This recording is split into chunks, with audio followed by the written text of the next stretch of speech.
Alors je suis Alexandre Alix, j'habite en région parisienne. Sur Twitch, mon pseudo c'est Mister Doodorox. J'ai une EB dystrophique dominante.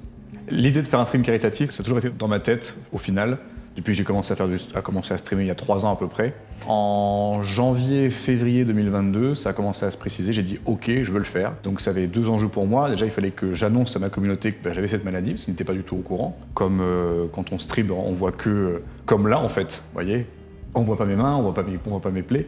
Donc déjà leur annoncer, et puis après avoir fait un petit peu le reveal de ma maladie, leur annoncer que je faisais un événement caritatif. Ça s'est fait après très rapidement, j'ai annoncé ça fin mars pour l'événement qui était fin avril. Et moi, les 2 mois qui ont précédé tout ça, j'ai bossé sur la communication, donc la création de vidéos, des formats plus longs sur YouTube, des formats plus courts pour TikTok, et plus courts encore pour Instagram. J'ai aussi contacté une amie d'enfance qui est graphiste, donc qui s'est occupée de faire toute une belle affiche que j'ai pu poster à droite à gauche, avec le QR code en bas pour que les gens flashent le code qui va les emmener par la suite sur la vidéo, pour expliquer voilà, très brièvement ce qu'était la maladie, les enjeux de ce stream caritatif, et puis date, lieu concernant ce stream-là. Inspiré par Zerator, je pense pas directement.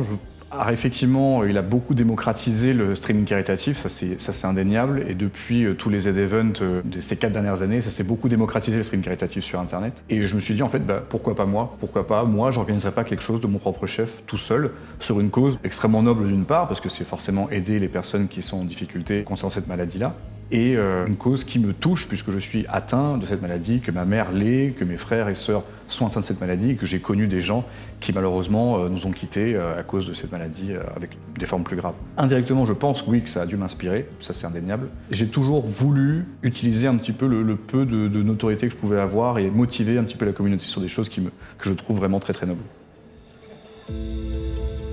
Alors oui. Évidemment, j'ai pour projet de recommencer. Ça a eu lieu le 28 avril 2022. Là, pour des raisons personnelles et professionnelles, je ne pourrais pas faire ça fin avril. Se pose aussi le problème des donation goals, parce que pour ceux qui ne sont pas trop familiers à tout ça, le but d'un stream caritatif, c'est que c'est extrêmement interactif. Et ce qui pousse les gens à faire des dons, c'est non seulement la cause, la personne qui présente tout ça, mais également les donation goals. Rapidement, qu'est-ce que c'est un donation goal? C'est juste des paliers de dons. On se dit, ok, il atteint 100 €, et ben il va danser la Macarena.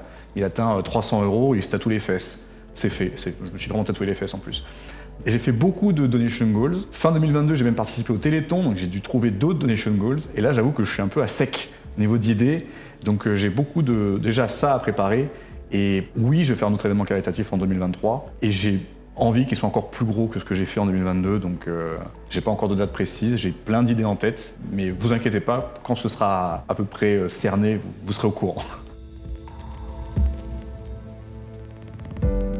Comme idée, déjà, je vais prendre en compte ce que j'ai fait l'an dernier, c'est-à-dire tous les petits formats sur les réseaux sociaux, parce que ça, c'est obligatoire, que ce soit Facebook, Instagram, TikTok. Faire également une vidéo un peu plus longue pour YouTube, parce que ça intéresse les gens d'avoir des vidéos un peu plus longues qu'1 minute. Il y a des gens que ça intéresse quand même. J'ai aussi pour projet de contacter peut-être d'autres streamers, parce que l'an dernier, il y en a un qui avait pu m'aider, qui avait contribué à la grosse cagnotte qu'on avait récoltée.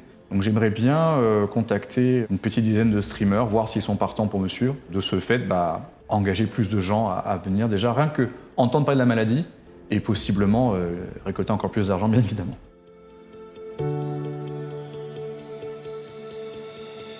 Les idées de streamer, oui, ça j'en ai.